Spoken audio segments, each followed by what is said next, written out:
every story appears ordinary till you see the core side of it. And what you're looking for is the story behind the news. We bring it to you from Lagos, the commercial capital of Nigeria. Giving you all sides and political stories round the clock. Every detail from the start line to the final whistle. CoreTV News, expanding your view.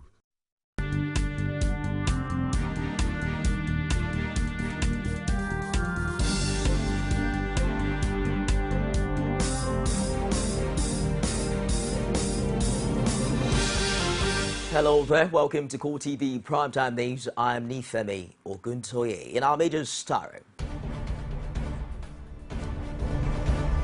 Ekiti State Governor Ayodele Fayose holds victory rally to celebrate end of ABC legislature's impeachment threat.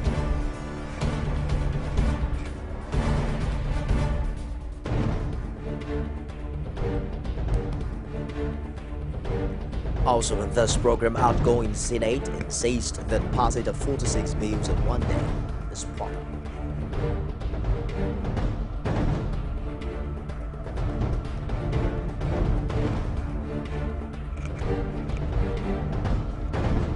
Defense headquarters says troops of the Nigerian military have gunned down suicide bombers and other insurgents in Shekibari in Borno State.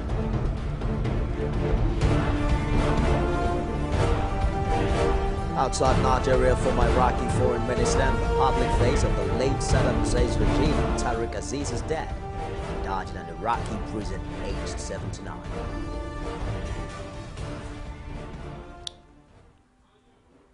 We'll begin tonight in Ekiti State, where the state governor Ayodele Fayose held a rally across Ado-Ekiti, the state capital, to thank his supporters and celebrate the dawn of a new legislative era. The visibly happy governor rode on a motorcycle in the company of his supporters and thereafter led the rally to the Ekiti State Assembly complex to inaugurate the state's 5th Assembly by proclamation.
Meanwhile, the 5th House of Assembly has been inaugurated by the state governor just after the dramatic show of victory with Okada riders in the state. The governor and the newly constituted House promised to work for the development of Ekiti State. Rashid has details. I understand we'll bring you details of that story later on. A federal high court in Abuja has transferred the suit seeking to stop 19 All Progressives Congress lawmakers in the Ekiti State House of Assembly from launching impeachment proceedings against Governor Ayodele Fayose. The trial judge Evo Chukwu ruled that the court lacked jurisdiction to entertain the suit instituted by Fayose. Defense counsel Tabas Vembe expressed displeasure over the new development, and he hinted that he will consult with his client and the possibility of appealing against the ruling. We raised several issues, so many issues based on abuse of court process, lack of due process in commencing the suits, and others. But they just simply transferred it to Ekiti State High Court after ruling that it does not have jurisdiction. Now, one way or the other, he must have, as an ruled. He had a duty to rule on all the issues we are raised, which made the suit very incurably. Since he did not rule on them, we will have an option to approach the upper court, the Court of Appeal, to rule on it. And meanwhile, the suit is transferred to a suit. We are defendants in that suit. We didn't file it. So wherever it is transferred to, we'll go and meet it and present the law before the court properly. The Senate insists that passing 46 bills in one single day is proper. It argued that the same procedure it relied on was used by the House of Representatives to pass 15 bills earlier. Chairman of the Senate Committee on Rules and Business, Ita Agan, said these at the news conference at the National Assembly complex. We had to meet with the Senate, with the House of Representatives, and agree on the same procedure on the basis of legislative reciprocity. And the procedure was, since you had considered the first reading of the bills, second reading of the bills, third reading of the bills, considered them in committee of whole, they were all gazetted and published, you did public hearing, and considered all. Let us take and adopt your bills in a summary process, and you accept and adopt our bills in the same manner. Therefore, we are not, and we were not wrong in what we adopted. The Constitution says that we shall consider and pass bills. It is we, the legislators, who have set for ourselves the standing orders, saying that bills shall receive 3 readings on 3 different days, unless the Rules and Business Committee and the resolution of House so directs. Meanwhile, as the 7th National Assembly comes to an end, members of the House of Representatives have continued to share their experiences in the last 4 years. Some say the entire period spent was worthwhile, while others registered their disappointment in some key area of legislation. Outgoing federal lawmakers also spoken of the expectation from the 8th Assembly in relation to speedy passage of bills. The 7th Assembly was inaugurated on June 5, 2011, and this hollowed chamber has 360 members representing different federal constituencies across the country. Some outgoing members have spent a minimum of 4 years, but after 4 years, some of these people will cease to be members of the legislature. Many of them are convinced that the 7th National Assembly was a success. We have amended our laws to say that whatever we finish to do, the incoming House, they do not have to go from, begin again. They can continue. Actually, what I think we should have done as a 7th Assembly was to ensure that the constitutional amendment that we set out to do, which was, I think, one of the greatest agenda we had, or the greatest bill, the most important thing we should have done as a parliament, and we did not really conclude it. The long-awaited petroleum industry bill was passed by the House on the last day of the sitting, but since the Senate could not concur, the bill could be said to have not been passed. This lawmaker say she's disappointed with the 7th Assembly for the slow pace in passing bills. Omidiron, however, hoped the incoming lawmakers will fare better. I am highly disappointed that we were not able to pass the PIB bill, though we tried very, very much. We did what we could, and at the end of the day, we even tried. Up till yesterday, we were still considering the bill, but we had a lot of issues, ethnic, party, religion, and all sorts of mundane things. Other lawmakers have different views on the performance of the outgoing legislature. The recurring decimal, as far as the legislature is concerned, there were new members, but eventually, people who started out as colleagues become brothers, friends, brothers, and some of the high points were, of course, when we were called back. We broke all protocols and we came back on on a Sunday. I do not think I'm addressing our colleagues. I will only congratulate members of the 7th Assembly for a wonderful job done. Thank God for his mercies and thank God for his blessings. And urge us to remain tenacious, because for me, I'm very confident that the task of nation building is a continuous one. And I pray that Almighty God will continue to grant us the enablement to be contributing positively to the growth and development of our nation. For now, the 7th Assembly has ended, and as the 8th Assembly prepares to resume, Nigerians expect better legislation. Pius Samuel, CoreTV News, Abuja. The Governor of Plateau State, Simon Lalong, has conducted the first swearing-in ceremony for some key officials to the Plateau project to ensure that the change expectation of the people is fulfilled. I will discharge my duties to the best of my ability, faithfully and in accordance with the Constitution of the Federal Republic of Nigeria and the law, and always in the Governor Lalong, who took his oath of office last Saturday, seemed to be finding it an uphill task to constitute his cabinet, even as he swears in the Secretary to the State Government, Rufus Bature, and Chief of Staff, Government House, John Dafan. He charged them to be loyal and committed. The difficulty has been attributed to the calls from various interest groups who want to get a piece of the pie from the start of the administration. The governor, however, told the new appointees that their selection was purely based on merit. A responsive administration that is committed to making a difference in Plateau State and the lives of our people, based on the change our people sought for and got through the polls. The appointees have carefully been chosen in line with our change philosophy of ensuring credible and inclusive government, which will guarantee value addition. I wish to congratulate the newly sworn-in Secretary to the State Government and the Chief of Staff, and welcome you on board the ship of this new administration. It's humanly possible to make sure that we rally around you as you lead Plateau to a new beginning. The times are hard, the times are tough, but with God on our side, we shall summon all the tools on our way. Thank you, Your Excellency.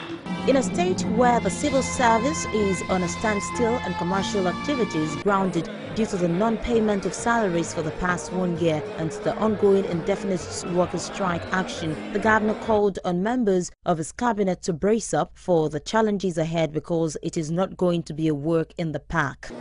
You must therefore see your appointment as a call and challenge to service. Indeed, we have a big task ahead of us in ensuring that we put smiles on the faces of our people, and the responsibility of this public trust must be carried out with diligence and vigilance to ensure that it's not abused.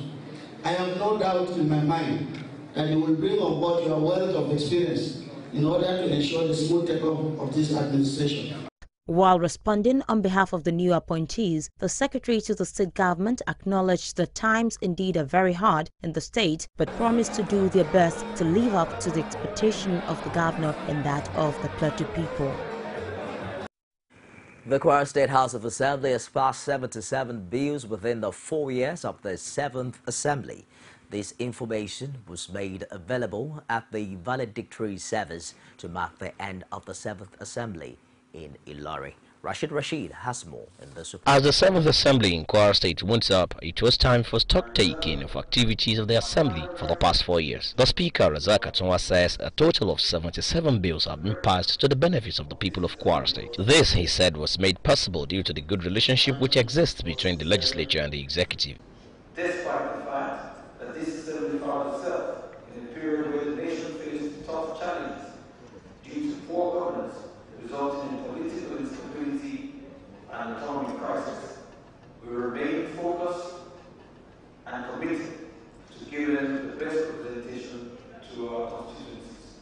Other principal officers at the 7th Assembly gave their comments on the composition and workings of the Assembly since 2011. Let you know that the Kwara State House of Assembly has always been anonymous. And in the past, Kwara State House of Assembly has always had one element or another of opposition. This is the first time that one party will produce all candidates. And anyone to tell there's a problem, we should always ensure that we sit down together to resolve issues. And to continue to build on the solid foundation of the CEOs. The valedictory session also served as an induction exercise for the honorables-elect, as they were advised to emulate the steps of the outgoing ones. And they keep saying, this is a rubber stamp assembly. So these are the workings of the legislature. It is not that until when you see them throwing chairs that they should be given the kudos of working. They had better continue to build on what has been laid. And if they are not ready to do that, they had better leave the building at the level it is, so that those who come after them will come and continue with the building. Being a deputy chief, there is no time pass, because the people are mature. You can't commit any offense. Dress properly, is no way to talk. There is no argument, nothing. As the 8th Assembly is to be inaugurated soon, the executive will surely work with fellow party members at the hallowed chamber, but definitely under a new leadership. Rashid, CoreTV News, Ilorin. President Muhammadu Buhari has condoled with the government and people of Ghana over the dual tragedy of flooding and fire, which claimed scores of lives in that country. The president noted in a condolence message signed by Senior Special Assistant on Media and Publicity, Garba Shehu, that Nigeria will stand by Ghana in its moment of grief and loss. According to President Buhari, the twin tragedies of flooding and fire outbreak that led to loss of several lives are painful and regrettable. The president, however, noted that the flooding incident is a reminder for leaders and governments in the West African sub-region of the responsibilities to the problem of global warming, among others. You're watching CoreTV Primetime News. We'll take a break now and we'll be back with more stories. Don't go away. Women share the most amazing thoughts on national issues, and they do it passionately. For most men that are educated, that are exposed, will see nothing to it. The population and the level of poverty made me cry. No infrastructural development whatsoever. And you tell me Lagos is working? That was an accident, and it was a one-off thing. Other than that, there has never been any situation in Nigeria where a Nigerian attacked anybody just because of where they came from. Sharing the adorable word of women in politics every week, only on CoreTV News. Welcome back. Nigerian military say 2 suicide bombers were among scores of insurgents killed in an encounter with troops in Shatimari, Borno State. Defense spokesman Major General Chris Olukolade said in a statement that the terrorists died when soldiers repelled an attack on the community on Thursday evening. He added that over 12 rifles and 1 machine gun were captured from the terrorist group, aside from rocket-propelled grenades and some bombs. The defense spokesman said troops are presently conducting mopping-up operation in the area, while others are in pursuit of those who are on the run. That offensive operations in Zambisa and other forest enclaves of the terrorists are continuing with intelligence activities, area surveillance and coordinated air bombardment backed by ground assaults. The Inspector General of Police, Solomon Arase, has charged newly appointed aides-de-camp and chief security officers attached to state governors to be professional in their duties. He also wanted the officers not to engage in any domestic duty or conduct that may demean their offices. IGRS said this while declaring open a 2-day induction course for newly appointed ADCs and CSOs at the International Peacekeeping Training Center, Force Headquarters, Abuja. The course is aimed at empowering and improving the capacity of the officers. Lagos State Governor Akinwumi Ambode has promised to fortify the existing security architecture in the state. Ambode reiterated this during his visit to the police commissioner, Kayode Aderanti, at the State Police Command. Abeloluwale has more. The story presented from our studios. Governor Kilmi Ambode was received at State Command by the State Commissioner of Police, Kayode Aderanti. Lagos State Police Command, Ikeja. Manabo, 5 constables and 1 bigler. After inspecting the guard of honor, Ambode proceeded to the office of the police commissioner. With the formalities over, the governor promised to sustain the existing security in the state, also ensuring adherence of placing premium on the welfare of police officers. I have come to visit you and your team to show that we are going to be in partnership together to ensure that we deliver on our manifesto to keep Lagos safe. Announcing an upward review of the insurance scheme put in place for police officers serving in the state by the Lagos State government. Given that the scheme, which covers death and permanent disability, is almost 16 years old, one cannot but agree that the compensation value has become grossly inadequate. Therefore, in fulfillment of our resolve to sustain, improve, and consolidate on past attainments, I am pleased to announce the upward review of the compensation value as follows. Senior police officers, 5 million. Inspectors, 3 million. And then rank and file, 2 million respectively.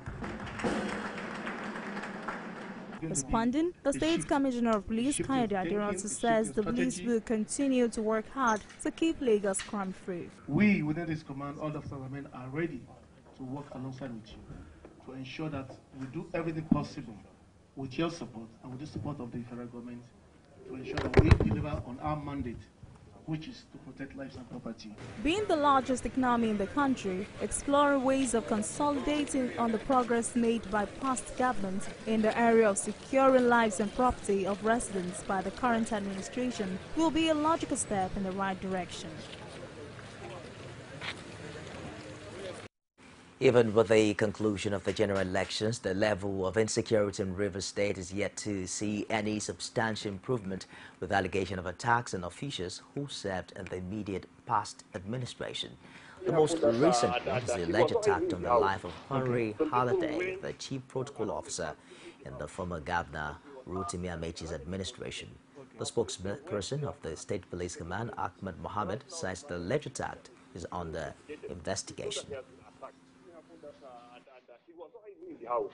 Okay. Some people went around his house, cleaning the house. Okay. And he was arrested and he alerted the policemen. Okay. Our policemen went there and effected the arrest. Okay. So right now the matter is being investigated. It's not that he has been attacked. There are also reports of attack on iPhone Agrifine and on-air personality with Rhythm FM, amongst others, across the state. The International Press Center has expressed serious concern over the renewed wave of attacks on journalists in different parts of the country. In a statement signed by its director, Larry Arugundade, the IPC said that not less than 3 journalists have been assaulted in the course of their legitimate duties within the past 1 week. The affected journalists, according to the statement, are Joseph of Daily Trust, beaten up in Lafayette, Nasarawa State by political thugs on May 29th during Tanko Amakura's swearing-in ceremony. Kamarudun Ogundele of Punch, also beaten up by the political thugs near a police checkpoint by the State House of Assembly in Ado-Ekiti. And Victor Akinkuli of Hope newspaper assaulted by police in Ondo, all within last week. The IPC also called on the government and the police authorities to do all within the law to ensure that those responsible for the attacks be arrested and brought to book. A Katsina High Court has sentenced one Nasiru Gusau of the Ministry of Finance, Gusau Zamfara State, to 29 years imprisonment on a 9-count charge of forgery and criminal breach of trust. Yahya, a serial fraudster, was alleged to have diverted 7 truckloads of fertilizer meant to be delivered at Yola, Adamawa State, to personal use. When the charge was read to him, he entered a not guilty plea. In his judgment, Justice Abdullah Yusuf stated that the prosecution had proved its case beyond reasonable doubt and found the accused person guilty of all the 9-count charges, and therefore sentenced him to 4 years each on counts 1 and 2, and a fine of 1 million naira, and 3 years each on counts 3, 4, 5, 6, 7, 8, and 9. The convict is also due to be arraigned on another charge bordering on fraud by the EFCC. It was served with the fresh information moments after it was convicted by Justice Yusuf. Former Inspector General of Police and Chairman of the Police Service Commission, Michael Kiro, was accused by the Independent Corrupt Practices and Other Related Offences ICPC on Thursday in Abuja over an alleged 275 million naira fraud. According to report, the ex-IGP arrived at the investigation department of ICPC at the early hours of Thursday, accompanied by 3 other officers of the Police Service Commission. His interrogation was sequel to a petition by a member of staff of the PSC, Aaron Kase, to the ICPC, claiming that Okiro allegedly siphoned 275 million naira out of the 350 million that was obtained by the Commission from the Office of the National Security Advisor to train PSC staff. PSC staff were scheduled to partake in the monitoring of the conduct of men and officers of the Nigeria Police in the last general elections. In his petition, Kasi alleged that Okiro had made bogus claims to train highly inflated number of his commission staff in Lagos, Abuja, and Kano.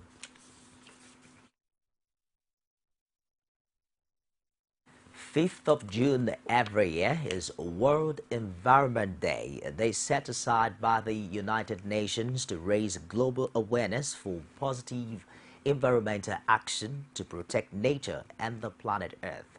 The theme for this year's observance is 7 billion dreams or 1 planet consumed with care.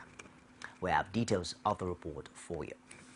According to the United Nations, if the current consumption and production patterns remain the same, and with a rising population expected to reach 9.6 billion, by the year 2050, the Earth will need 3 planets to sustain its ways of living and consumption. Therefore, in response to the urgent need for a responsible management of the planet's dwindling natural resources, the Lagos State Minister of Environment joined the rest of the world to observe this year's World Environment Day at an event with the theme 7 billion dreams, 1 planet consumed with care, which held at the Blue Roof Lagos State Television, Alausa, Ikeja, Lagos. Present at the program are the Deputy Governor of Lagos State, Adeola Debule, other government functionaries, members of NURTW, market women, civil servants, among others. Delivering the lecture at the event, Dr. Julius Agbola highlighted the overwhelming impact of human behavioral changes on the environment and the key response required by all. Some of us, we go to the market, we see vegetables. Oh, it's not good, it's not good. You see, go for the ugly vegetables so that we can save the earth of the wastage we have from vegetables, from fruit. Keep a healthy fridge. We need to practice FIFO, first in, first out. The first thing you buy, make use of them first, and the last thing you buy, make use of them last. On the spot, the Lagos State Governor Akinwumi Ambode, represented by his deputy, says the state of the environment is the consequence of the actions and inactions of the people. He therefore implored citizens to wake up to the responsibility of saving the environment from an impending danger. Now that the rains are here, let us guard against flooding by not blocking the drainages with refuse. Proper disposal of our waste is key to environmental safety and cleanliness. World Environment Day also serves as the People's Day for doing something positive for the environment. But how well do Lagosians know about the day? Well, I know nothing about World Environment Day. In fact, this is the first time I'm hearing of it. And what I just feel is World Environment Day is the day when we go around, meet people, see things, what is going on around. Today is World Environment Day. It talks about what's happening in the ecology about the habitats or something? I know that today maybe when we clean out our environment, the state, everywhere, we make every place neat. A visit to the Lomas dump site at Oloshoso in Lagos shows some ongoing works. However, efforts to speak with officials proved abortive as they insist on a rescheduled visit. Nifemi Oguntoye, CoreTV News, Lagos. We'll take a break now and we'll be back with more stories. Don't go away. As news breaks, people don't let events pass without giving their comment or reactions. When the problem arises in society, these are the people that you'll be consulting. To cleanse the corruption in society, we are not to provide information for good life and also security of life and property in this country. The academic society have the loudest voice on this platform. Whether you call it a sovereign national conference or a national conference, it is about the people of Nigeria. There should be a change in power. In any way they can do it. I think there's a script already. Every Tuesday at 8:45 p.m. on this station. From the Ivory Tower, a must-watch for the learning minds. Welcome back. Nearly a year after oil markets entered a deep downward spiral, unmoved from the $100 per barrel mark that had anchored them for years, some organization of petroleum exporting countries members are publicly talking for the first time about a new fair price for their crude. Oil ministers from Iraq, Venezuela and Angola said in Vienna that a price of $75 or $80 a barrel, barely $10 above the going rate, could be just fine. It remains to be seen whether this new range becomes a common refrain from the group, which has effectively given up efforts to maintain prices in order to defend its share of the world market. Importantly, Saudi Arabia, which for years had pointed to $100 a barrel, has a fair price for producers and consumers, has given no indication that it subscribes to this view. Yet simply by altering the numbers, OPEC ministers are helping to quench a craving among traders, investors and energy executives for clarity on medium-term oil prices, an indication as to when months of uncertainty and volatility will end. The Central Bank of Nigeria on Thursday made a slight adjustment to its Naira-dollar exchange rate peg. The data on its website showed the bank adjusted the rate at which it sold the United States dollar from 197 Naira to 196 Naira 95 kobo. Prior to Thursday's action, the rate has been oscillating between 197 and 199 for a few months now. The Naira had traded under thin volumes at 198 Naira 95 kobo. The Naira lost 8.5% of its value since the start of the year after sharp falls in the prices of oil. To some entertainment stories here, singer Shay has now joined the list of top entertainers who are on the bill of Popular Entertainers, the Popular Entertainment Agency, Upfront and Personal Management Company.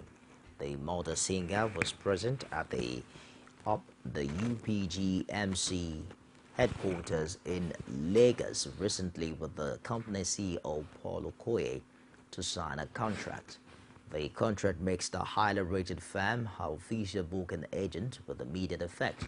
The Paul Okoye agency is famous for attracting mega licensing and endorsement deals for some of the biggest music talents in Nigeria, including Wizkid, Davido, Tiwa Savage, Don Jazzy, and others. The company currently has strong ties with brands like MTN, Pepsi, and Konga. While not even being 71 years old has stopped Diana Ross from joining Twitter, the singer sent out a first tweet yesterday. Diana Ross has snapped up her own Twitter account with the handle Miss Ross. The 71-year-old singer tweeted yesterday, June 3rd, 2015. And now to some sports stars. It's good news for Nigeria, moving up to the 42nd position in the latest FIFA Global Rankings released on Thursday. The Eagles remain the 7th-ranked African side behind Algeria, Cote d'Ivoire, Ghana, Tunisia, Cape Verde, Ireland, and Senegal. Algeria continued to be the top-ranked African side and are 24th in the world. Cote d'Ivoire in 24th position and second in Africa. They're followed by Tunisia, Ghana, Senegal, Cape Verde Island, Nigeria, Guinea, Congo DR, and Cameroon. Outgoing FIFA President Sepp Blatter says he's moving forward with a comprehensive program of reform for world football's governing body. It comes after a tumultuous 9 days for his organization amid claims of systemic and deep-rooted corruption. 7 FIFA officials were held in a dawn raid last week in Zurich as they gathered for a congress which saw Mr. Blatter re-elected for a 5th term. 4 days later, Blatter announced he would step down early from the post. He said he would remain at work until FIFA had chosen a successor in the coming months. One of Juventus and Barcelona are looking to cap fantastic seasons by completing red trebles when they meet in the Champions League final at the Olympic Stadium in Berlin on Saturday. Juventus are appearing in their 4th Champions League final in 12 years as they look to win the European club for the 3rd time. But Barcelona, inspired by Lionel Messi, are the favourites to win a 5th European Cup and 4th in the last decade. Juve coach Massimiliano Allegri and his Barcelona counterpart Luis Enrique have already enjoyed excellent debut seasons in charge of their respective clubs, both winning domestic league and cup doubles, and both are now within touching distance of making it a glorious treble. For Barcelona, however, it will be a second of such treble following the fantastic 4th season under Pep Guardiola in 2008-2009. Such an achievement is very rare indeed. We'll take another break now, and I'll be back with more stories for you. Don't go away. You can now watch CoreTV News live from anywhere in the world on our website, www.coretvnews.com. Click on Live TV on our website and watch us live. And welcome to CoreTV Primetime Days. To follow us on Twitter, click on Twitter icon on our website. On Facebook, click on the Facebook and YouTube to see all our previous news production. You can also watch us live on YouTube. Click CoreTV, leave a space, then News. CoreTV News, a 24-hour news station. And now to other stories outside Nigeria. Tariq Aziz, known as the face of Saddam Hussein's regime on the world stage for many years, has died in an Iraqi prison. Aziz, 79, served as foreign minister and deputy prime minister and was a close advisor to the former leader. He was sentenced to death by the Iraqi Supreme Court in 2010 for the persecution of religious parties under Saddam's rule, but was never executed. He surrendered to U.S. troops in 2003, shortly after the fall of Baghdad. Aziz, who was known for his black-rimmed glasses and a love for cigars, first came to prominence while serving as foreign minister during the Gulf War, the first Gulf War in 1991. As a Christian in a mainly Sunni Muslim government, he was not considered a member of Saddam Hussein's innermost circle. A fluent English speaker, he played a vocal role before the U.S. invasion of Iraq in 2003, meeting Pope John Paul II in the Vatican to call for peace. Still in Libya, Libyan political factions called for the urgent formation of a national unity government in the war-torn country on Thursday, wrapping up 2 days of talks in Algeria, which UN sponsors describe as positive. The final declaration came a day after UN's Libya envoy told reporters that the country really is at the limit and risks becoming a failed state. Libya plunged into chaos after a 2011 NATO-backed uprising toppled and killed longtime dictator Muammar Gaddafi, with heavily armed former rebels carving out their own domains across the country. At the same time, 2 sets of parliament and government have been contending for control over the country, where the Islamic State jihadist group has recently made major inroads. The declaration expressed concern about the upsurge in terrorist acts and the IS takeover of some territory and the imminent danger it poses to the stability and security of the country. China-based hackers are suspected of breaking into the computer networks of the U.S. government personnel office and stealing identifying information of at least 4 million federal workers, American officials said on Thursday. The Department of Homeland Security said in a statement that data from the Office of Personnel Management and the Interior Department had been compromised. The FBI is conducting an investigation now to identify how and why this occurred. The hackers were believed to be based in China, said Senator Susan Collins, a Maine Republican. Collins, a member of the Senate Intelligence Committee, said the breach was yet another indication of a foreign power probing successfully and focusing on what appears to be data that would identify people with security clearances. A spokesman for the Chinese embassy in Washington called such accusations not responsible and counterproductive. He says cyber attacks conducted across countries are hard to track, and therefore the source of attacks is difficult to identify. Spokesman Zhu Hankai said he added that hacking can only be addressed by international cooperation based on mutual trust and mutual respect. To wrap CoreTV News Primetime tonight, let's take a quick look at the top story. State Governor Ayodele Faje held victory rally to celebrate end of the APC impeachment threat.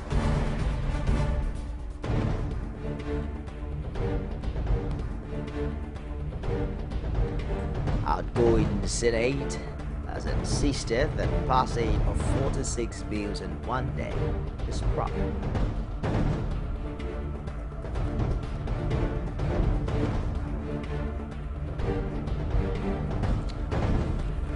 The first headquarters says troops of Nigerian military have gunned down suicide bombers and other incidents in Shetemari, Borno State.